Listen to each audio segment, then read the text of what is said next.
Hungarian Prime Minister Viktor Orban ignited a fresh political storm with a blistering warning that Europe's Ukraine strategy is collapsing.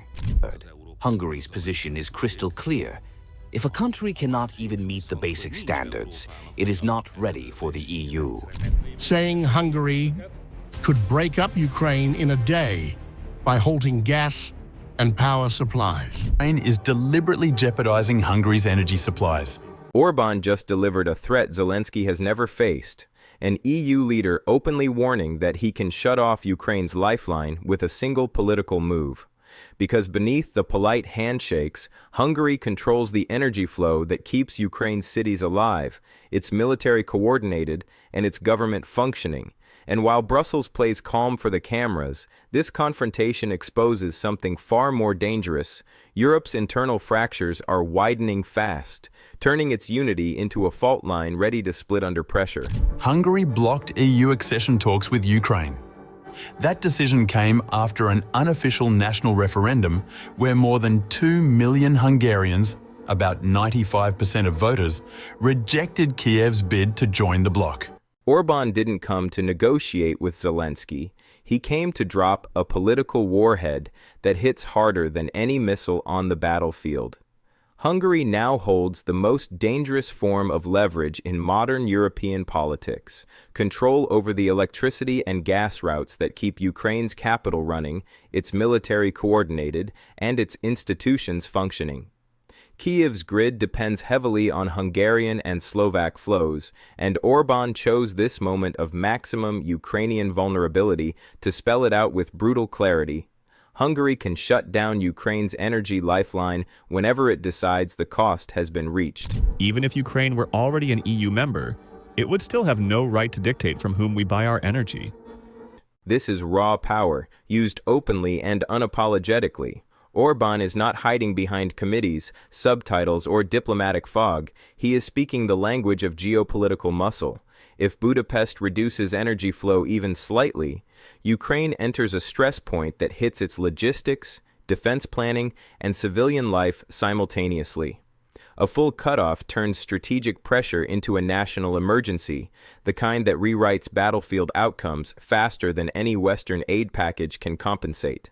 We have minorities, ethnic minorities living in Ukraine, 200,000 something, and they are part of the war. They are conscripted as soldiers to the Ukrainian army, and they die. So we lose lives. In one move, Orban shifted the center of gravity in Europe, not through tanks or sanctions, but through a single reminder. The nation everyone mocked for non-compliance now controls a lever capable of reshaping the future of the war. Now, Ukraine has launched a targeted strike on Russia's energy infrastructure. This time it has struck a key facility, the Druzhba oil pipeline, one of the largest crude oil facilities in the world. The Hungarian foreign minister said that the Ukrainian forces have attacked the Druzhba oil pipeline for the third time. The moment the Druzhba pipeline went dark, the illusion of European unity evaporated on contact with reality. Ukraine's drone strike didn't just hit a pumping station in Russia, it slammed straight into the economic heart of two EU countries, the very countries Brussels claims to protect. Hungary pulls more than half of its oil through that Soviet-era artery. Slovakia leans on it too. When the flow dropped to zero, factories paused, refineries recalculated, and entire supply chains entered emergency mode. The Unecha station plays a critical role in pumping oil through the Druzhba pipeline that supplies Russian crude to several European nations.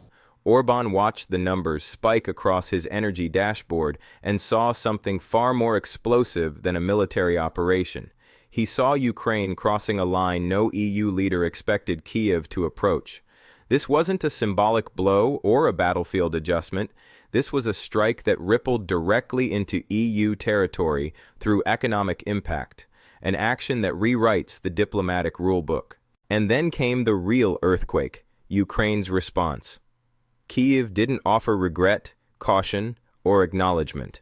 Ukrainian voices mocked Hungary, pointed at its dependence on Russian oil, and treated the incident like a punchline at Budapest's expense. That single wave of sarcasm detonated years of Hungarian resentment in one afternoon. The fact is that more and more people will die, and there is no chance to have a victory on neither side. So this is a war which just deprives many persons from lives. Orban took that mockery personally and strategically. He saw a neighbor willing to endanger Hungarian energy security with drones, then laugh about the consequences. In his worldview, that transforms Ukraine from struggling partner into geopolitical wildcard. A wildcard capable of dragging EU states into crises they didn't authorize. This is the moment Orban's patience evaporated and his pressure campaign began. The pipeline strike didn't just cut oil. It cut trust, exposed vulnerabilities, and fed the exact narrative Orban has been sharpening for a decade.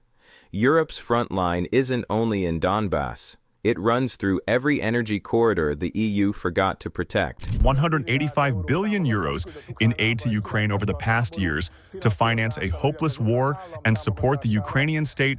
We now know that 10 to 15% of the European aid was skimmed off, redistributed, and ended up in the hands of a war mafia. The moment Budapest labeled the strike sabotage, the conversation stopped being diplomatic and turned into a street fight dressed in suits. Orban's inner circle framed it as a direct hit on Hungary's sovereignty. In their view, you don't accidentally cripple the energy artery of an EU member. You do that with intent, calculation, and disregard for the consequences. Echoed the Prime Minister, calling Ukraine's actions unacceptable. Hungary's outrage wasn't emotional, it was strategic. The government used the moment to justify a drastic shift in posture. Energy threats became tools. Vetoes turned into weapons. Every EU meeting turned into a battlefield disguised as a conference table. This was the birth of Orban's hard line, a belief that Ukraine crossed a threshold no European leader should tolerate, using war to force an EU member into instability.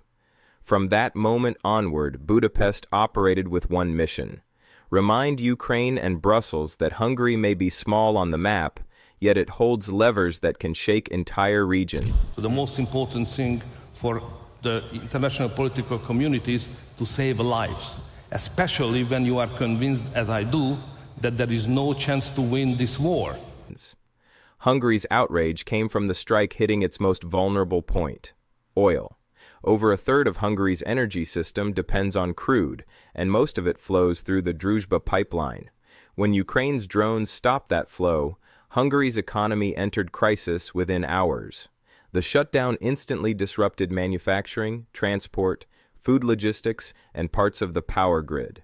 It turned Orban's warnings about energy dependence into undeniable proof and showed how a single decision in Kiev can send economic shockwaves deep into Hungarian households and industry. Hungary is turning up the heat on Ukraine, threatening to pull the plug on electricity supplies after a Ukrainian drone strike crippled Russian oil flows to Budapest.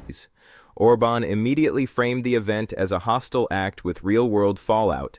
He positioned Hungary not as a bystander, but as a frontline victim of decisions made outside its borders. In his worldview, Ukraine didn't just damage a pipeline, it exposed the fragility of Europe's entire energy architecture and validated Hungary's refusal to surrender its energy autonomy. Orban's clash with Brussels didn't start with the pipeline crisis. It detonated the moment Hungary concluded the EU treats its own energy security like a disposable inconvenience.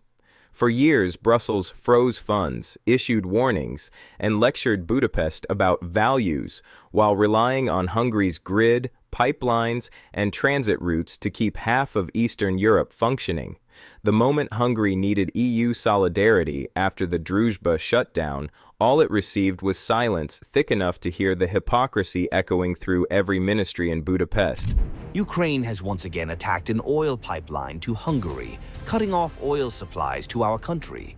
This latest attack on our energy security is outrageous and unacceptable. Orban used that silence as evidence of something deeper. Europe acts united only when Hungary falls in line.